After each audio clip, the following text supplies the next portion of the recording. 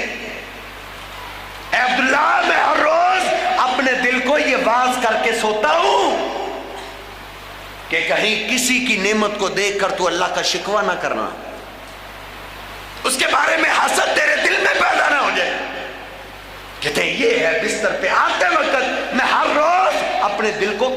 ہوں، دل کو سمجھاتا ہوں کہ میرے دل میں کہیں وہ ابلیس والی بیماری نہ آ جائے۔ وہ صاحب بھی کہتے ذاک اللہ عمل، یہی عمل ہے جو مجھے نظر نہیں آتا، یہی عمل ہے کہ تیرا دل پاک۔ تو اللہ نے 10 قسمیں اٹھا کے کہا ہے قد افلح من زکاہا، جس نے اس کو پاک کر لیا۔ اللہ کہتا ہے جو دل کو پاک کرے گا میں اس کے جسم کو پاک کر دوں گا۔ اس لیے میرے محترم بھائیو، اللہ کی تقسیم پہ راضی ہو جائیں۔ کیوں نبی علیہ السلام نے کہا تھا جو 3 دفعہ صبح، جو 3 دفعہ شام کو کہتا ہے میں اللہ پہ راضی، میں اللہ پہ راضی، میں اللہ پہ راضی، میں اللہ پہ راضی، 3 بار صبح کہے، 3 دفعہ شام کہے، آقا فرماتے قیامت کے دن میں اپنے اس امتی کے ہاتھ سے پکڑ لوں گا اور اس وقت تک نہیں چھوڑوں گا جب تک اس کو جنت میں داخل نہیں کر دوں گا۔ اللہ رب العزت مجھے اور آپ کو سمجھنے کی توفیق عطا فرمائے۔ باقول قولی ھذا استغفر اللہ لی ولکم ولسائر۔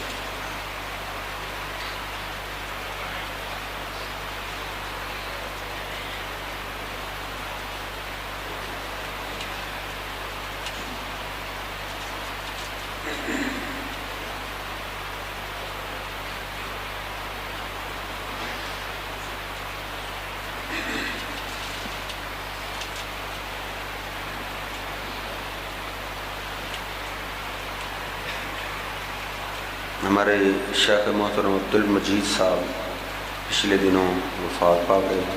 اللہ رب العزت ان کی بخشش فرمائے، اللہ ان کے درجات بلند فرمائے، اللہ ان کے حسنات کو قبول فرمائے۔ میں نے بھی ان کا جنازہ پڑھنا ہے، تو جمعے کی نماز کے بعد انشاءاللہ ادھر جنازہ ادا کیا جائے گا۔ سارے ساتھی کوشش کریں جنازہ ادا کر کے جائیں۔ ان الحمد